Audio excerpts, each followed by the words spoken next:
Good morning, everybody, and welcome to this second session of Gender Dynamics session, but it's also in a series of gatherings since June. And what I thought I'd like to do is just to share how this journey is coming together. And hopefully there will be a few more joining us, and we'll welcome them as they come in. I want to get your mind juices ticking over, and I brought my favorite cycle of intention on the board behind me, the value creation cycle, and I was inspired by you, Runa, this morning.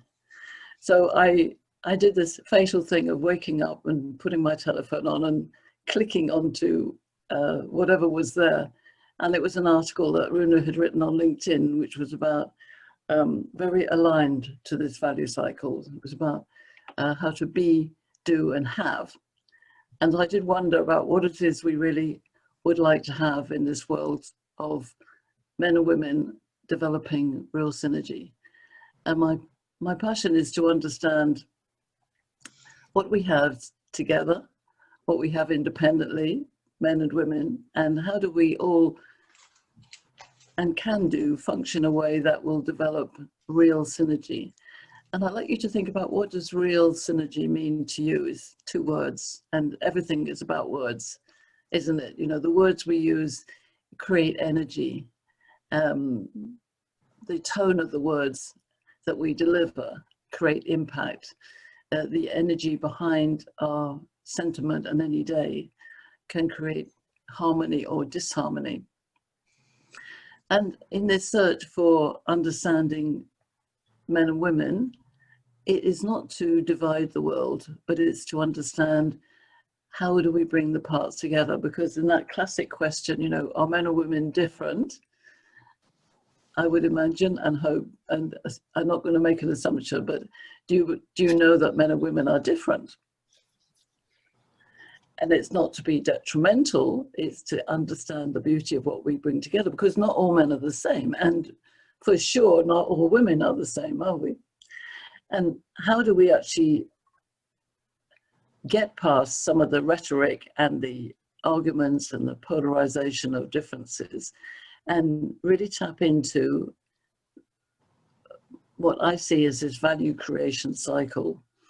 So what you were writing about this morning, Rona, you know, how do we be, how do we do, how do we have in the cycle? How do we be? That's the starting point.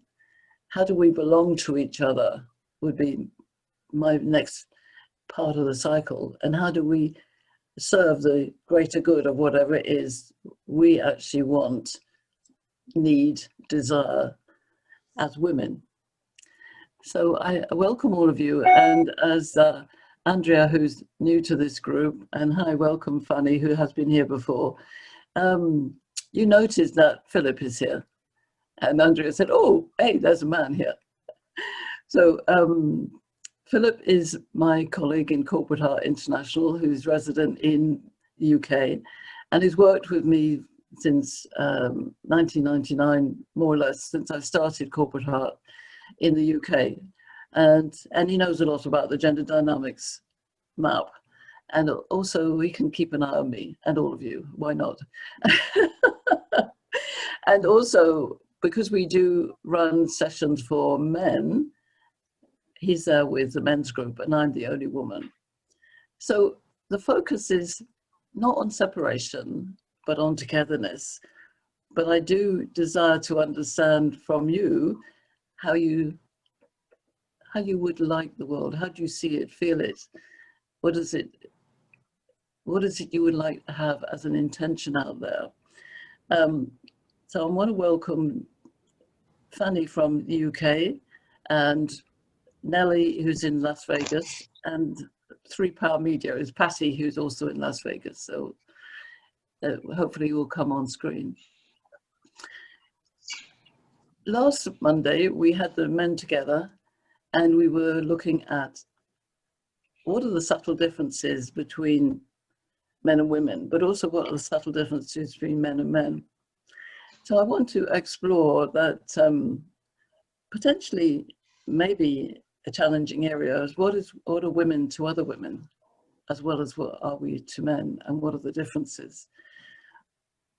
And I'm going to share this now because it just feels right to do. I have run many sessions, as you can imagine, over the last 20 years.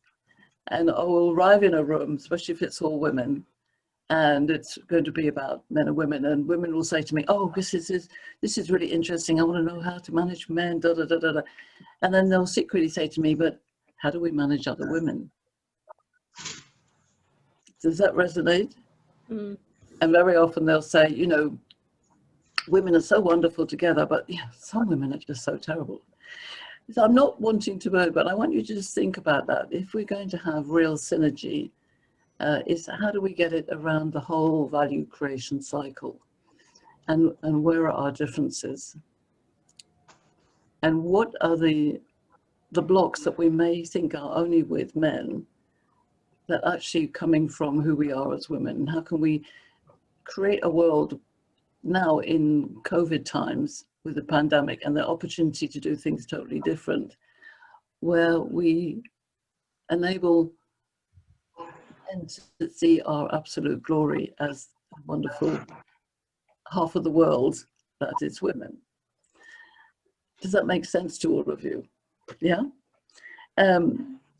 Many of you know what the gender dynamics map looks like, but I would like to just share that now. And while I'm looking at it, I would like you to think about what is the key word for you that would create real synergy, not just with men, but with other women. Is there one word that resonates for you? And I welcome to Supana, who is also very new to this group. And hopefully the others will come online. So I'm not going to show all of these, but I would like to just give us and I say, while I'm sharing this, I want you to think of what is your desired keyword that you believe would actually create something different in the world of synergy, men and women, and women. There's some feedback loop from somebody. Can you put yourselves on mute? I don't know who it is. Okay, so thinking about what is one word that you really want in that future, where there's a new narrative for men and women. So it's a magic wand, you could have anything. Okay, so maybe think about times when it hasn't worked, either with men or with women. What would be the desired thing that you would like, and not that difficulty? Okay, now this value creation on here is very key, because we are incredibly important as women to empower men. We've spent decades now doing women empowerment with a T on the end. I want you to think about what women can empower men, because men, and Philip can share his view as a man and the words we've had from other men maybe are a little bit afraid of the world that's coming, that needs to be a feeling-oriented world, and they don't know what to do. I don't mean the wise men that we know, but the men who are still running scared. What is it that they need to become into that strong relationship with us and understand all women? So all women, because I interviewed 55 men in my research, and all of them said, we're really a bit confused about what women want. So let's just take that on board. How can we be really clear about what women and men bring together? And what is it about our journey? So I want to share a very quick story. What you would imagine that the world of bears met the world of birds. The bears are the men who are very solid. They've been around for centuries running this world. And the bears have come in and they said, we want to be with you. And we were in minor numbers over the last century. Increasingly, we got the vote. We said, we're going to stay on your territory. But it wasn't really moving on their territory. We were actually coming from our own territory. So there were lots of bears, lots of different bears who were really harsh with us, wouldn't let us into their world of commerce. And there were some gentle bears who said, no, come along. And there were different types of birds. There were different types of us. Now, you might not want to be an eagle or a pelican or a macaw. You can choose whatever bird you want, but to get the understanding that our difference is that we're very flexible, weak and fluid. The bears are very grounded. They're very either or. They want to do the task and get it done and protect us. We want to come into business and really understand what we can do about life at work. The bears were struggling with their own. There's lots of things that men are struggling with, understanding their own energy in the workplace. But the bears are here to stay. We are all in this world together. And my belief is that the world is going to be an amazing place when we understand all the different values, attributes, and talents that women bring without having to be men, with being ourselves, being, belonging, doing, as Runa had in us, be, do, have.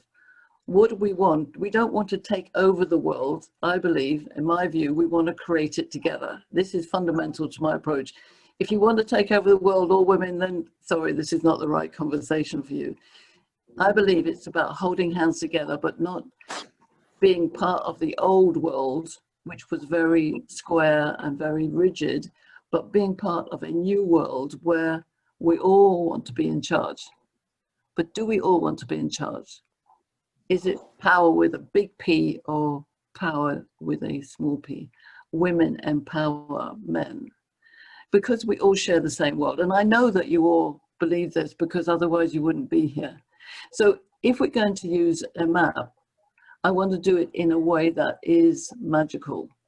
So the magical conversation to create our future is really important, because the old session, you know, you ought to know me, love me, trust me. That's where we get our client base from. So one of our challenges is being honest in our emotions. And that's where, can women be honest with each other about our differences and what we see in the future of this world? Can we share experiences and find a safe space to grow? And that idea that women empower men and men can empower us, but this is about us women. And with the grace of Philip being here with us, is to understand the best thing that we can do. So I hope all of you have seen this before.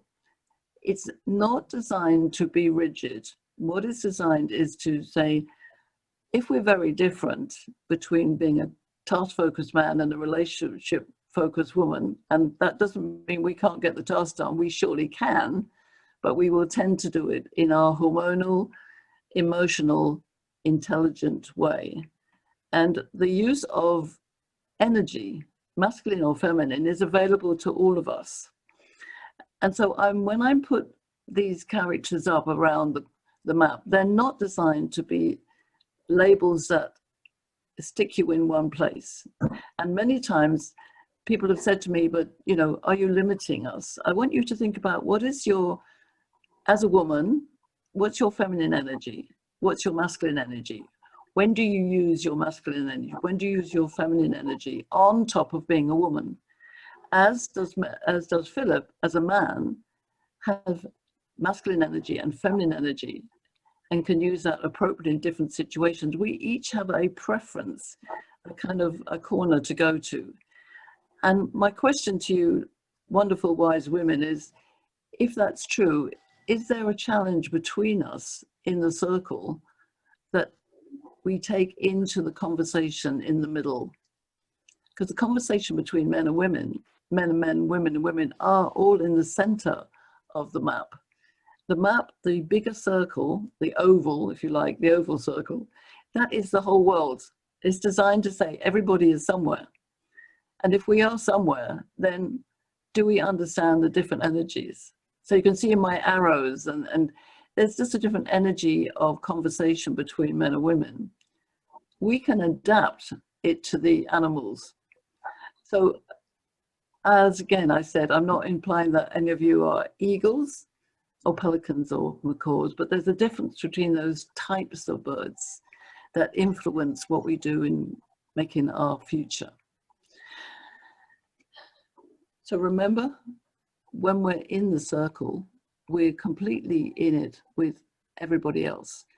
And I asked this last time, and for those of you who weren't, I want you to think about Are you more of a magician? Are you more in your head, like I am? I'm all in my heart, in my center of my beingness as a woman. Or am I in my intuitive, nurturing energy as a sovereign? But remember, we're all female. So there's not implying you're either or, but where is your energy majority of the time? And in that energy, how do you see the very, if you like, very bullet point ruler or the thinking, feeling man? Where do you sit when you come into conversations with them, and what are the blocks?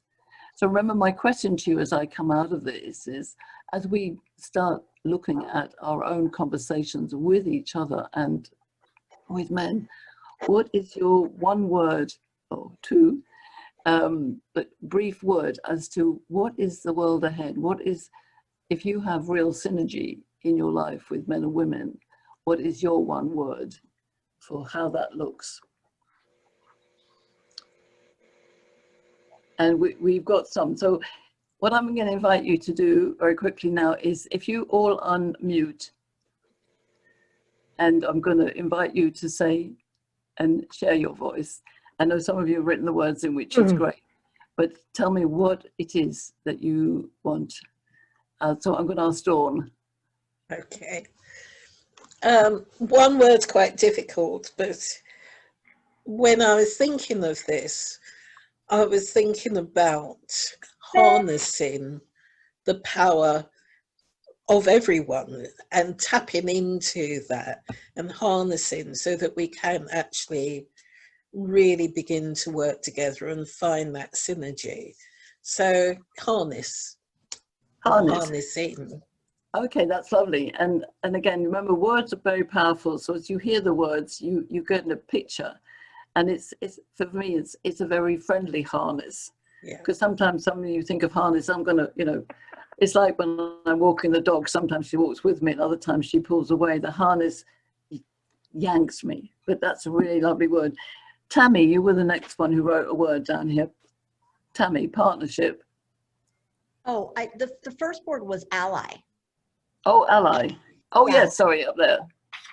Yeah, allies, because whether it's men or whether it's women, we need to be allies, not adversaries. We need to stand up, speak up, and help, mentor, help each other. I mean, that's literally what we need. We need allies, not adversaries. I love that. Thank you. Thank you. Fanny, I'm just going down the list now. Fanny, what? My word was honesty.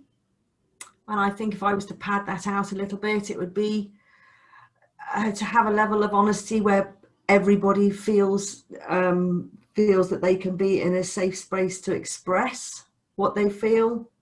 Because I think that's one of the things I think is we spend too much time pretending to be or pretending not to be. Whereas actually, I think if we were all able to approach a situation from equality, but with honesty, Yes.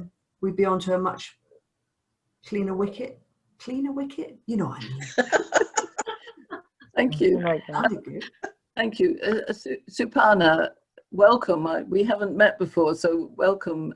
Tell me about your words. I was able to make it today, Pauline. Thanks. My first word was empathy, and also the next is being human. And I like this idea of where it's not about man, woman, this football team, that football team. It's about we are people, we're human beings. We all face the same challenges at different levels, at different stages, and that's what we forget about all the time whenever we're seeing somebody of a different color, somebody of any sort of other than what we are. That's what I would say. That's beautiful. Thank you. Thank you. Kate in Manila. Interdependence. So I serve you, you serve me, and together we serve the greater good. Yeah, that's beautiful, and it's a flow. Nadia, tell everybody where you are as well. You're in California.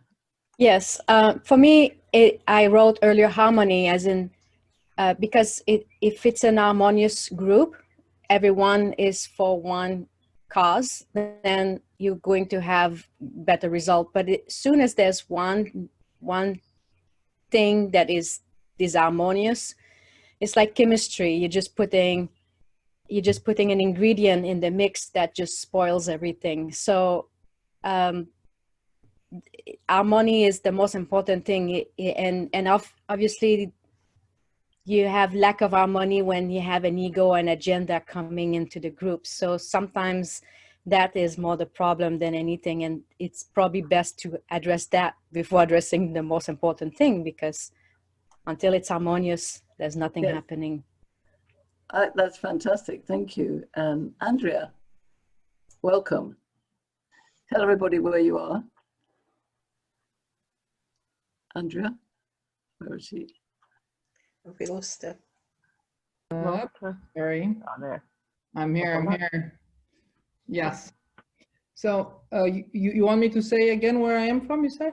Yeah, well, just to share, because you're in Switzerland, yes? Yes, I'm from, okay. And I live in tell us about your words, 2 words. So because you said 2 words, so I took the chance. I didn't want to be one word too short. So I said leadership and followership. I don't think I have to say what leadership means because everyone knows.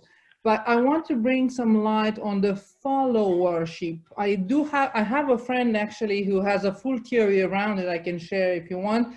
But what I want to say is that followership, we need to bring back value to that, because we can't all be leaders, as you said, Pauline. You have to have some skills. And this is why I also believe that the world will be changed by women. Women have to lead this because we are socialized to express empathy and to live well with it. Men are not socialized to express empathy, and therefore they're more at odds with being. So women, I believe women will be leading the change, but the followership is as important as the leadership. There is value to it, extraordinary value. Look at what happened with COVID. As long as our politicians were straightforward and had a clear politic, people followed. I give an example of New Zealand with this Jacinda Ardern. So when people follow, good leaders. So and it's great that is the case. So that's how I see our world. Leaders, female, that will lead the change, but welcome men and that all the other women that don't want to be leaders. Not everyone wants to or can be. So why should even struggle to that? Bring everyone in, followership, and and promote the leaders that we need. And what's interesting in what I'm thinking, and we'd love to know what you think, is that the value cycle enables us to do the leader follower very easy as opposed to a straight line. So if you think about some of the core operating system of men being very square and linear and straightforward, as they become more wise and they understand the value of the cycle, then that's what I believe is happening and changing. Now let's hear from Runa. Runa. My word is flow. Flow. Yes, and flow, and it takes me into dancing the tango together, the men and women dancing the tango together. I think that if we, and it connects with that beingness that we were talking about earlier, that when we get to that place of being able to just be as human beings, I think our whole our position to everything in life changes. And I think it's really important when we think about the men that they need to take responsibility for their own journey and to activate their feminine attributes, because we need that as well. We need them to be there to support us. So we need them in optimal health in all ways. Absolutely. I mean, the lovely analogy there is that you can't do the tango on your own. I mean, you know, in a true sense of a partner dance, it is that flow. And the tango, the Argentine tango, is a very interesting dance because it's both male and female partners have fluid and quite angular movements within the dance. Thank you for that. Now let's we want everybody to say something. Kate, in UK, Kate McNeely. In London, yes. And Kate, it was fascinating to listen to the comments. The two words that came up for me were collaboration and teamwork. We're all in this life together and we need to collaborate, understand one another, and we have very serious challenges ahead. So we've got to collaborate one another, bringing out the strengths and working, and I think we can do that best through teamwork, which will create harmony. And I heard someone mention, was it you, Andrea, about leadership? I feel very strongly, and have done for years working in the city, that there's masculine leadership and feminine leadership, and we can express who we are through that, but we simply got to collaborate and work together. There's only one world, only one race, and we've got to get on. Absolutely. And one of the other things about these sessions is that, as you know, I record and I post these out to all the men, as I posted the men's one to all of you. If you haven't seen it yet, then I will send it again. But if you start watching the trail of the conversations and really listen with an open mind, and we'll, in a minute, I'm going to ask you, Philip, for your view, but let's first, Patty, are you on screen? Are you hearing us, Patty? I see you on the screen, but I'm not sure whether you're here with us. Patty Hunt? Okay. Nellie, are you able to say anything or give us a comment? And Risa, I think you put a comment up here because you're still having a problem with your audio, is that right? But I noticed you did write something, where is it? Here we are, trust. You wrote trust originally, and then trust assuming positive intent. A microphone's not working. Okay, thank you, Risa. As I say, Patty and Nellie, if you can give us a sign as to whether or not you're able to make a comment in, that would be great. Okay, and thank you for writing up the comments there. So before I ask Philip for his view on what we're all saying, and from a man's point of view, and also a knowledge point of view of the gender dynamics map, when we had our conversation with the men last week, there was something around, you know, well, we just got to look at masculine and feminine and make these energies come together. One of my real aha moments, Roy, is that we've all got the ability to use masculine and feminine energy. If you look at the words we've got so far, some have got a more, a lot of them are circular words and embracing words, and others maybe are more like leadership, can be more straightforward. But one of the things is masculine and feminine energy in men is going to be different in its reality of delivery than it is in a woman. And I know that sounds really obvious, but it was a big aha moment for me. So if I said I was a masculine-minded magician, it doesn't mean that my masculine energy portrays itself in absolutely the same way that a man would with masculine energy. So Philip, I want to ask you, as the man and the authority here on gender dynamics, your view of what everybody said and how different it might be to what men would say. Okay. Thanks for putting me on the spot there, Pauline. That's great. So my view, well, it's an honest input of words, and I thought of a word as well, which was fusion. And that lies with a lot of the words that everyone has said. And I think it's important, as you mentioned, Pauline, to understand that a man's view of masculine energy and his view of feminine energy is different to a woman's view of feminine energy and a woman's view of masculine energy. And so in the grand scheme of things, it would be about how we bring that together. And that's why my word was fusion. And another way to look at it, because there's a science way of looking at fusion, which is about how you put things together to create. And there's a what I like to think of as the cookery way of doing fusion, which is about where you take a list of ingredients and create something from it. But if you want to make a curry, you can stick some extra curry in to make it a bit more hot. If you don't like it hot, you just put less in. So I think there's a natural way where we all think, if everyone could be like me, wouldn't the world be wonderful? And there's another natural way which says, actually, I have to accept that other people are not like me. And there are some very wide extremes of how people are not like me.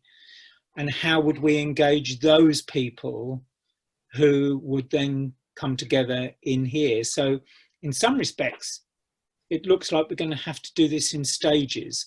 We want the wise men and women first, because they're the ones who are going to pick this up and run with it very quickly. And then we need whatever we want to call the next layer of people who we might manage to influence towards a way of being together. And eventually we will get to the extremes of people who, as far as they exist, would say, well, there's only one way and that's my way and you're not like that, so go away. And that would be the biggest challenge. How would you engage? So if we look at how the world is today, men would say, women leading, not sure about that. The CEOs who are men, the boards who are men would look at this and think, well, we're running the business now and it's successful, because the way we measure success is through money. The way we measure how we are is how much profit we make. The way we measure how this business continues is through the shareholder dividend. So whilst we're looking at this, I think we also need to look at how is it we measure. And at the moment, we continually measure through money, through output, through production, through all sorts of ways that make a man's world very easy. And I've worked in businesses which are incredibly awful to the way people need to be in their place of work, but they make millions of pounds a year. And their attitude is, if we can do this, why do we need to change? People don't like the way we work. They don't have to work here. And it's those attitudes that are going to take the longest time to change. So that's my quick, brief, considered view. Thank you. Thank you, Philip. And I think that is the shift that we as women have to understand, how we can, I'm going to use the word carefully, but how can we sell the idea that the value of what we bring is going to be in sustainable growth. One of the hashtags I've been looking at is #LifeAtWork, because Corporate Heart International, that's our company and our mission. What is the heart of business? And a lot of people are writing now, a lot of articles on LinkedIn, and I would encourage you to follow Runa. Runa's writing some amazing articles, as are hopefully any of you who are writing articles that propose a different way of the future, then tag us in, because we want to start spreading this message. And I find that a lot more companies, and you've got the Simon Sinek's of the world and Richard Branson's, and they're all talking about people are important, we're balancing people and profit. And I don't know whether you all know that there's a business roundtable that's been, it was originated in 2018, 2019, I think, where lots of the top CEOs of the world, the big guys, I mean, you know, the Morgan Stanleys, etc., were writing and signing to this contract, which said we must look at people over profit. But I remember watching an interview where Simon Sinek was commenting on this, and he said, this is really good, but do they actually know what it means in reality? You know, what does it mean on the ground? So you think about the words that we've been writing down here about flow and harnessing and embracing and compassion, you know, all the words that we use. How do we now create a narrative where we sell, we persuade, we encourage men to see the value in terms of sustainable profit, yes, sustainable growth, because we haven't got anywhere near the center of this pandemic change in the world. I hope we all realize that there is a lot more to come in terms of people not knowing what to do in order to survive. So if anybody would like to comment in about, if we have a new narrative, what is the crux of the new narrative? What is the most dangerous situation that we have to challenge for women empowering men? Would anybody like to raise your... So, okay, Supana, yeah, just... Hi. So just to reiterate your question, was it that what are the challenges that women face in order to empower men? Well, in the situation, or? Well, in order to empower the situation. So yeah, what Philip was saying, and what we're looking at, is that there is a shift, and Bruno put that, the stakeholder value versus the shareholder value. There's this sort of rhetoric out there saying we need to make it different, we need to make it different. But for women looking at it, what might be the greatest block in the narrative so that we don't have to end up being men? Yeah, so if I may, this is something that I see a lot of, and in fact, there's an article I will share today on LinkedIn that speaks about this, and that's the construction of the organizational systems that exist at the moment, and our beliefs on what management is, how a company should run, and as you say, what the bottom line is. It's profit over anything, and that's shifting now, because not only the younger generation, but people are getting fed up of that, and they would like more satisfaction and fulfillment in who they are. They would like to be valued as individuals, and that's the change that we're, I think, the shift that we're seeing in this whole dynamic paradigm of the way we see organizations. Yes. If that makes sense. So yeah. Yes, and so taking that up. In a room full of men and women, where, for instance, if we take an example that the men are in charge, what is one of the blocks that women feel they don't have their voice heard? So how are we going to get past the situation? Let's take an example of we're sitting at the table and we've got a really good idea, and maybe we don't say it in the right way. We don't want to act like a man, but the man in charge says, oh, not now, that's not my agenda, and just carries on in a different direction. The woman often feels dismissed or put down. And if when I think about the whole world being half men and half, the percentage of women available to be out there, and the fact there are many all-male boardrooms or male-dominated situations, how do we get that point across without stamping our feet or doing something wrong? Runa? Right. I think if we can speak to these leaders' hearts, I'm talking about the men, if we can bring the narrative to their family, to their children, to their grandchildren at the next generation, so it becomes really, really personal.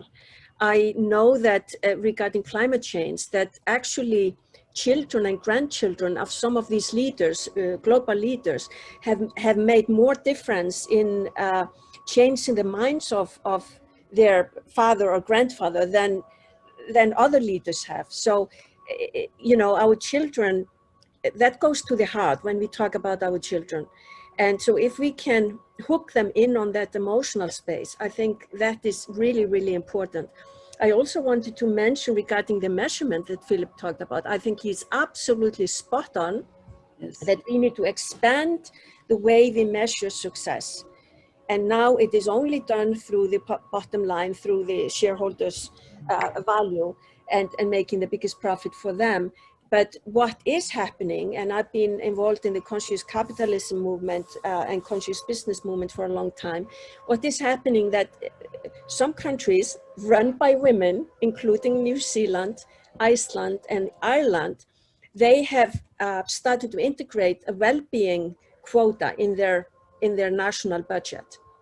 So there is this whole discussion, and has been for quite a while, but now we are actually seeing it going into legislation, like in these countries, where measuring well-being of their people, the success is not just in the GDP, but in the well-being of the people, of the population.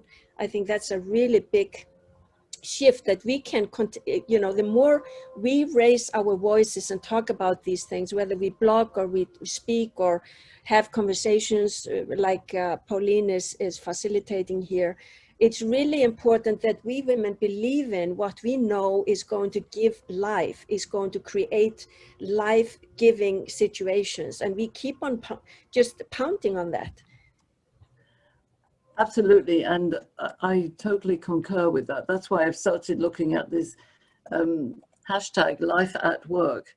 It's a very simple hashtag, so I'd love you to use it, because over the study, and Dawn and I we met when I was doing my wellness debates in 2005, and these wellness debates were all about life at work. Philip was there as well. We had amazing attendance, we had amazing speakers from the departments and lecturers. They all came for nothing. And I said, thank you for coming. We said, no, this is an agenda we want to talk about. And yet nothing changed. Yeah. So everybody was there going, we got to do this. Corporate Heart was all about wellness at work. It was about the heart of the business. People matter. When people are healthy, happy, engaged, you get better business, you get better engaged customers, you get, it's an awful expression, it's a no-brainer. Why is it not happening? Now with the pandemic, it is, as you said, Bruna, we've got to reinforce the message, and women in totality to keep on saying, this is the value, this is the value. This is why I love the idea of value creation, because value could be dollar signs, pound signs. It could be our own value, our valuables in our house, everything about it, but we need to say the right words in a consistent manner that men hear. And I know somebody said it's about, I can't keep up with all the notes, but it is about consistency in our narrative as women and not being in dissension within our own force. So Philip. Yeah, there's just a couple of things I wanted to add. I'll do the smaller one first, which is how and where we choose to spend our money. It's a very easy way to influence how business reacts by not buying something. Mm-hmm. And it's a very easy way to get more of something by buying it. And that will take a while to filter through, but actually each of us as individuals are hugely powerful in the way in which business is set up at the moment. Mm-hmm. So if we refuse to buy something, or we learn that child labour is being used, do we still go and buy that? We learn Starbucks, Google, Amazon don't pay sufficient taxes in the place of it. Do we still use them? There's very simple ways each of us as individuals can influence the way business reacts. The other thing I wanted to say is to do with when I was talking about how is it we are going to get the men who see the way everything works as being exactly okay as it is. I'm one of the toughest in Pauline's map of the world of people. I'm one of the toughest to influence. I'm one of the MMs. So if you don't sort me out very quickly, if you want to take 20 minutes to tell me something I could hear in 3 seconds, I'm not your man. In a given environment where things need to be quickly decided, things are moving at a pace, I don't have the time to listen. I would be that archetype for you. I would be the difficult man who is not prepared to listen to you. So the way you engage me is short and sharp. And when you've done that, then I'll stop and listen. So one of the ways I was looking at how was I hooked into Pauline? Because you could argue that I am a man on a board who's looking at the board, who's making loads and loads of profit. How did Pauline hook me in? And the way she did that was by using logic. She showed me the map and she showed me the value creation cycle, hugely logical to my brain at that point in time. And as soon as she showed me those two, I stopped and listened. and I've been with her since that time.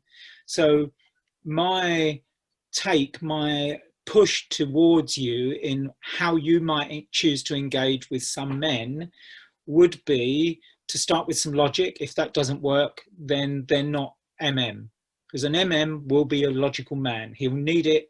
Stop and listen. This is what I need to say. This is what I'm going to say. Now I'm saying it. That's very good for an MM man.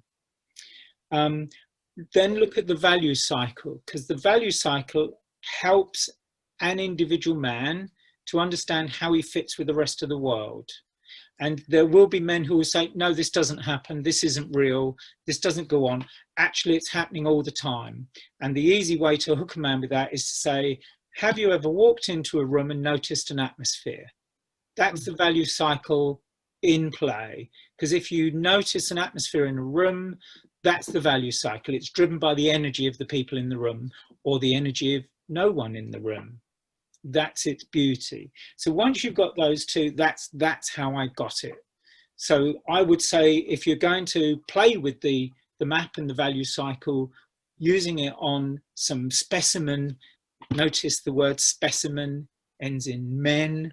If you're going to find a man to try it on, there's your two hooks to get him started. And don't pick an easy target unless you need the practice. Pick a slightly more difficult target, because that's going to give you your gravitas into this immediately. You'll say, do you know what, if I can do it on them, then I stand a good chance with other people who are likely to say no straight up.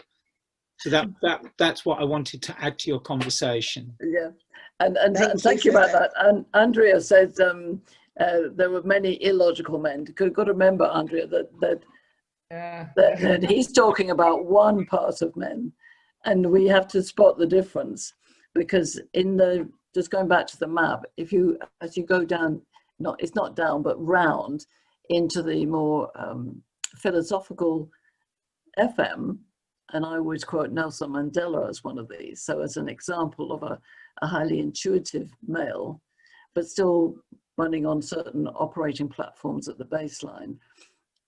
The use of intuition is becoming more and more sought after.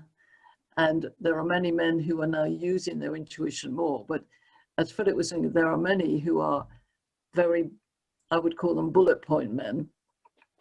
And often they may be the ones in charge of a situation in a factual sense. So there's two stages to this. Well, maybe several. We need to understand the map as two operating systems. So in the past, it's always been a male, straightforward, task-oriented operating platform, like a PC. Now we've got a Mac that's come in, and there are different programs running across it. And that's why we may see behavior in a man that looks, in its feminine gaze, as soft and fluid, absolutely. But the operating pattern is still maybe, I need to get this done. Same in the women, and there's more to go into this on an individual basis with any of you to want to know how this operates. But in terms of women being fundamentally an operating pattern which is circular, emotional, you think about all the words that we've listed out, I don't know that we would get the same list of words from a group of men in terms of what is the future about. And I will share this story because it was a real story. I went on a program that was about breakthrough, it was about spiritual awareness. The man who was running it was very aggressive, in my view, and over breakfast the following morning at the coffee table, he started talking at me in very bullet point, egocentric fashion. And when he paused and said, "What do you think?" I went off on a very, very minor tangent. And he barked at me, "Pauline, we're not having a conversation, I'm talking at you." So it was a wonderful example because he said what was real. And I thought I was in a conversation, with a conversation is circular. I was a bit annoyed inside, obviously, but I didn't show it. I just paused and he said, "I don't think you realize who you're talking to, large ego." So I wasn't prepared to lie. but I said, your program is brilliant, because it was. I didn't like him, but the program was brilliant. So I found something to affirmative. And then I very briefly said, if we work together, it will depend on my client's needs. Thank you. And I stopped talking, picked up my cup of tea. He smiled at me, stood up, shook my hand and said, great, we understand each other. What did he understand? And what did I understand? I understood that I wouldn't work with him. I went directly to his partner, who was an FM, and I said, I won't work with him. He said, I know you wouldn't. I'll work with you. So the understanding is the reality at the moment, is there will be intuitive-minded, feminine-minded men. There will be masculine-minded men. It doesn't mean that Philip would always bite your head off, but the masculine-minded man under pressure wants clarity and swiftness and bullet points responded to. For women, we also need to challenge ourselves as to how we understand each other. And one of the key things about behavior is when we're under stress. That when we're under stress, we are less similar as women, because I think we forget our roots, which is to be in that circular, nurturing, compassionate leadership, fellowship. You know, every word that we have said is our essence as women. The key is, how do we sell this proposition to men? And some conversations will be easy peasy and others will not be. And the situation is shifting and changing rapidly. And I think more and more of the medium-sized companies are looking at work in a different way. And Fanny's put a very long piece on, which I need to read, but Fanny works in the region of the value of money. And yes, I would agree, more and more men are approaching the subject differently, but that's where I think we need to be really wise in terms of our own narrative, and not sort of, it's about this balance. It's about this balance and flow. It's using the right words. It's like leadership and followership. It's about harnessing, but not controlling. It's P with a power with a small p, not necessarily power with a big P and an ego.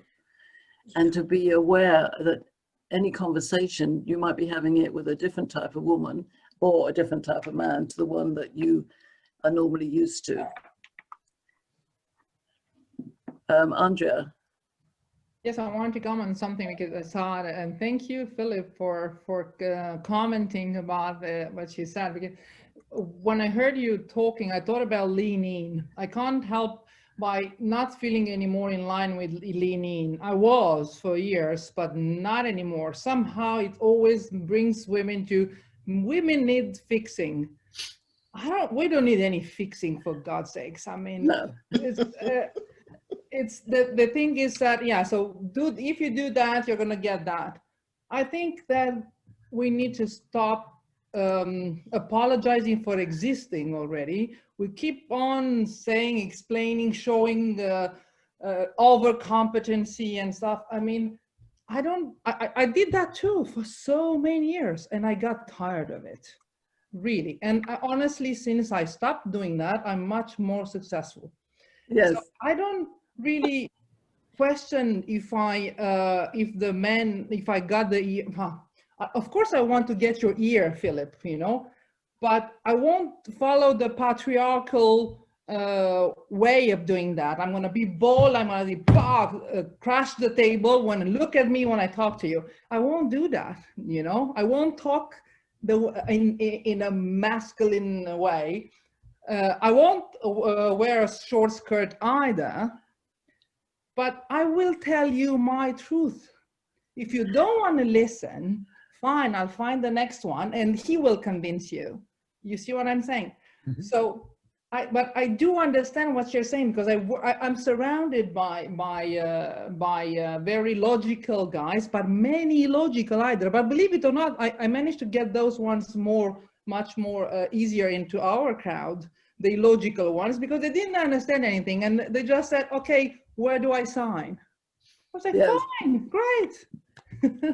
Well, So, this is a wonderful example, and I'm just aware of the time, because I sorry. think one of the things that occurs to me, and I love what you said, and I think we're all very bold and brave women, otherwise we wouldn't be here.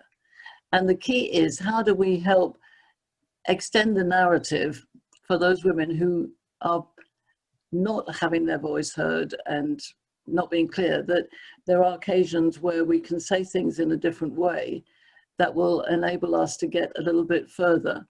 And another key, which came in earlier, I want to remind us all of, is that I think the personal touch does make a difference. If we can, without being woolly about it, but it's actually that moment where you give a very personal compliment to another woman or a man that enables them to go, oh my God, you realize I'm a real person. And actually it's a very easy thing to do, but it can be done wrong, because if we extend too much personal soft stuff to the wrong man, he may see it in the wrong way, or women. This is a gradual journey. I think, Dawn, you said that it's about very many steps and changes, and being aware. And one of the things I'd like to suggest is being aware when it works and when it doesn't work. Yes. Yeah. And this is something there was a man I interviewed up in Canada, and he was telling me that he's a teacher in a school, but he said, I reflect on my day of the conversations I've had. Were they good? Were they not good? And the ones I'm not sure of. And in the next day, I will go in and I will say to that person, with the conversation we had yesterday, was it good? Was there something not clear? And if they say, no, it's fine. And if not, it's an opportunity for them to say, well, actually, I wasn't sure. So I think if we take responsibility for our nature as a woman, and one of the things I'm very keen is that we don't have to be stepped on, we don't have to be put down. We know a lot of women are, but we also don't need to be vitriolic or malicious. And therefore it's what you said, Andrea, it's really knowing our truth. And the more we do that and say to men that we are who we are and we are very valuable in this narrative ahead. But there are times when we may need to observe ourselves in a situation not working, to resolve it so that we know, without putting ourselves down, that we can place some value out there. So because we're coming up to time, there's something I would like to just to say here, is that in order to bring a new narrative, it's not going to happen overnight.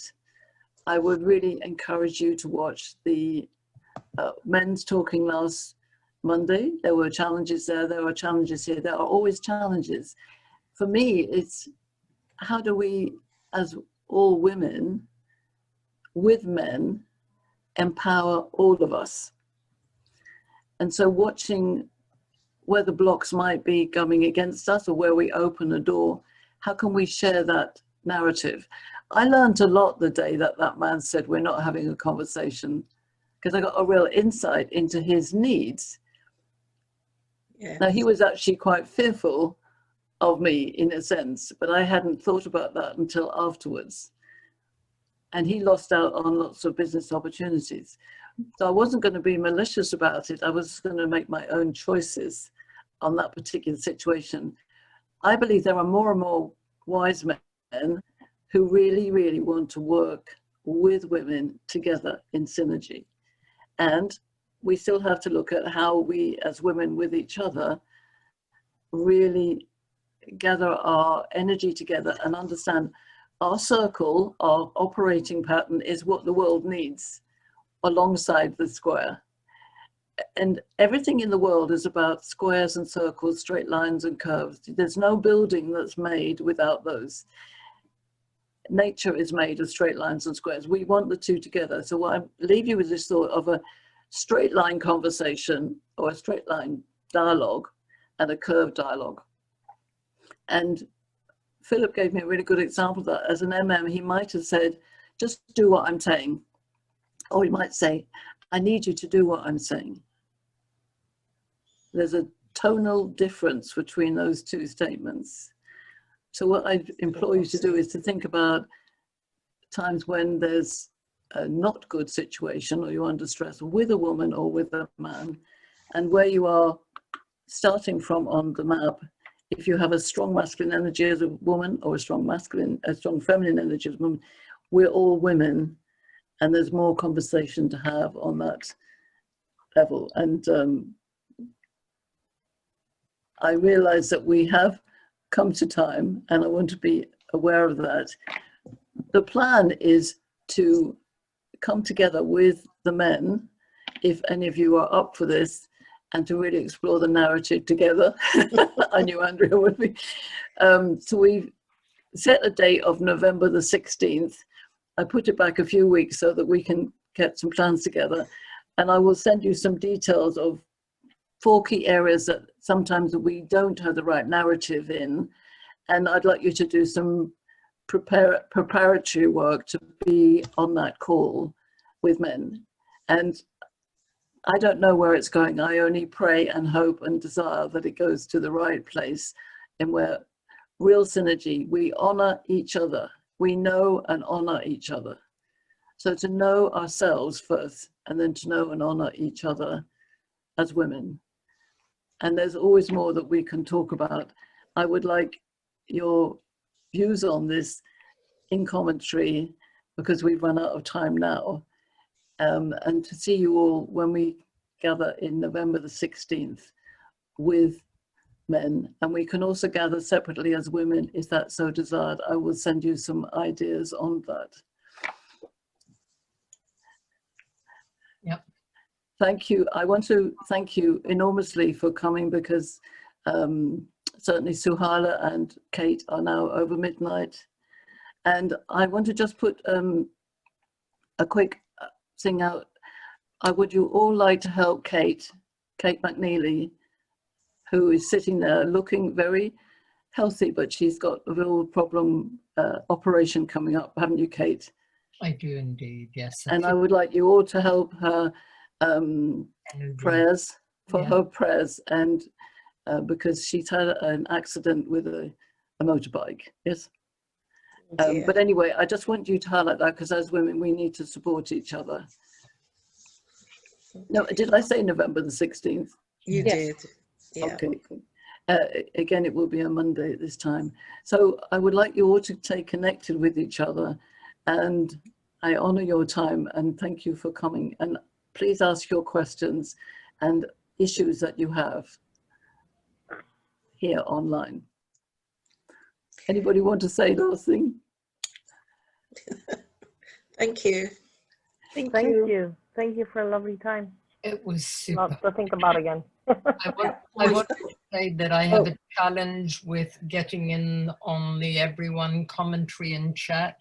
It won't accept it because I'm using a different format. That's why I haven't commented and answered questions, but yes, I'll sort it out. I'll send you all the contact details, and please keep in touch with each other. We are forging this together. My goal is that with everybody who hasn't made it today and has been on it before, we will become a tribe of wise men and women, and that we will set out to heal the world. Now, interesting enough, there wasn't one of us who put the word healing, but now the healing is here. We can heal the world together. And I really honor all of you and would love to speak to all of you individually about how we can accelerate this. Any ideas, just come forward and help us to do this. This is my life legacy, so that's what I want. Okay. Thank you. Thank you. Bye. Take care, everyone. Take care, all of you. Stay safe. Thank you, Pauline. Bye.